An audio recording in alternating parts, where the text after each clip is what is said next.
Jagan BC గర్జన ఏర్పాటు చేశారు వైఎస్ఆర్ కాంగ్రెస్ పార్టీ. దానికి కృష్ణయ్య కూడా అటెండ్ అయ్యారు. పెద్ద ఎత్తున సక్సెస్ కావడంతో పాటుగా కృష్ణయ్య లాంటి వాళ్ళు తెలుగుదేశానికి కాకుండా చంద్రబాబుకు ఓటేయమన్నారు. వెంటనే సీన్ మారిపోయింది.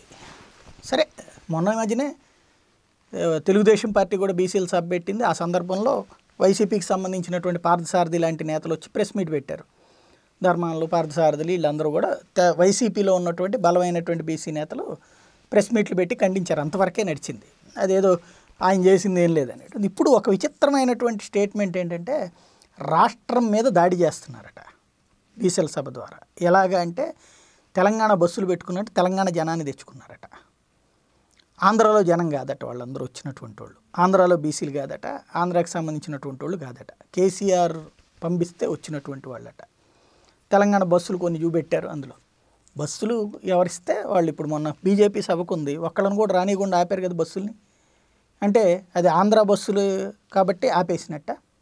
అంటే ప్రభుత్వాలు ఆపేస్తే ఆగిపోవాలా? బస్సులు ఆపేస్తే ఇవ్వకపోతే తీసుకోకూడదా? రెంట్ లేకుండా ఫ్రీగా అయితే ఇవ్వరు కదా, డబ్బులు కట్టాల్సిందే కదా. ఈవెన్ తెలుగుదేశం పార్టీ సభలకు జనాలను తరలిస్తే బస్సులకి డబ్బులు కట్టకుండా ఫ్రీగా తీసుకెళ్తారా? అది ఒక ఎత్తు. ఇది ఆంధ్ర ప్రజల మీద దాడట. ఎలాగా ఎవరన్నా కొట్టుకుంటున్నారు అక్కడ. అంటే బీసీలు ఇప్పుడు కృష్ణయ్య ఇంతకుముందు ఆల్ ఇండియా నేత ఎట్లయ్యారు? కాంగ్రెస్ తరపున పోటీ చేసినప్పుడు, తెలుగుదేశం పార్టీ తరపున పోటీ చేసినప్పుడు. ఇప్పుడు ఆయన వచ్చి మాట్లాడితే దుర్మార్గం ఎట్లవుతుంది? ఇది విచిత్రమైనటువంటి ఈక్వేషన్.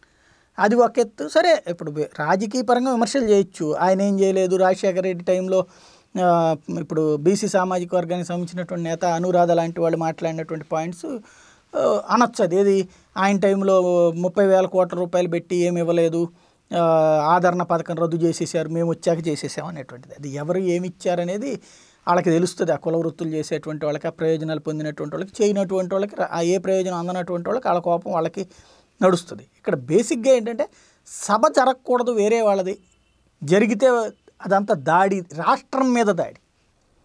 సరే, వాళ్ళ పార్టీ వాళ్ళు పెట్టుకున్నారు, వాళ్ళకు పద్ధతి లేదు, చిత్తశుద్ధి లేదు, బాధ్యత లేదు, ఇలాంటివి చెప్పడంలో తప్పేం లేదు.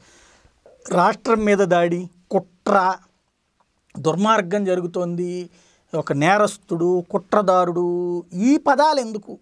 వీటికి అవసరమా? ఇది ఒక్కసారి ఆలోచించుకోవాలి.